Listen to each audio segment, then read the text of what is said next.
Hey there, so today we have another review. This is a beer from Ruse Brewing. They're out of Portland, Oregon. I thought they were actually out of Portland, Oregon, or outside of Portland, Oregon. But this is their Poetic Disco American IPA. Didn't actually get the audio on the first take, so we're going to retry this. 7.2%. It has, I mean, they do a very, funny way of, talking about the beer. Imagine a giant Valencia orange dangling from the ceiling with a zillion zesty reflections raining down. Blah, blah. They got gooseberry, passion fruit, dripping cannabis oil. This is dumb. Well, anyway, this can is about 7 weeks in, but when this was bought, this had to be bought literally days after canning. Katie was in Portland in the middle of June, and this is the middle of June. It literally it has to be days, less than a week. It's pretty intense. That's really cool that the beer just dropped. So let's take this beer. So definitely not a traditional Pacific Northwest IPA. This is hazy. Comes in a light gold color with a little bit of murky murk to it. Not like a brilliant gold color. Full on, medium plus the full on haze, white head.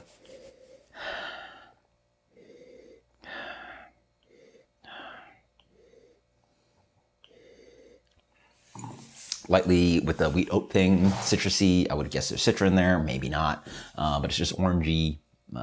Very fruity, not like one of those nondescript kind of hazies. There's definitely some of that floral, rosy thing, but it's just citrusy, citra, a little bit oat wheat. It smells like a hazy. So not a really fluffy beer, not huge on the, not huge on the oat wheat thing, but you definitely taste it. It's got almost no malt character. No other noticeable thing is that there's aqueous quality. It's lighter for a hazy. It's not as chunky and chewy. The other thing is that there's noticeable quote unquote off flavors I get.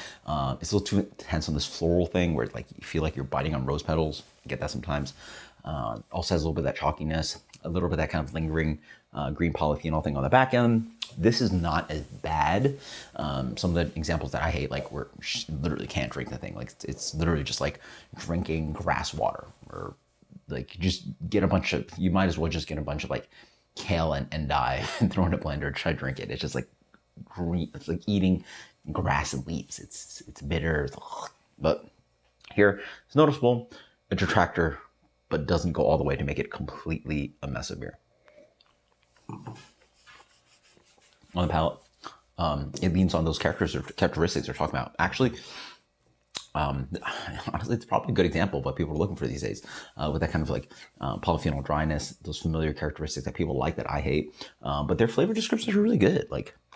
Lots of Valencia orange. They get a little bit of gooseberry, not quite ripe as passion fruit, but zesty, orange, a little bit of dank cannabis oil. Maybe. I don't really get too much dank on this one. To me, dank is fun as a counterpoint on the free hops. Here, it's more like chewing on grass. I don't really get the dankness that much, but yeah, let me see.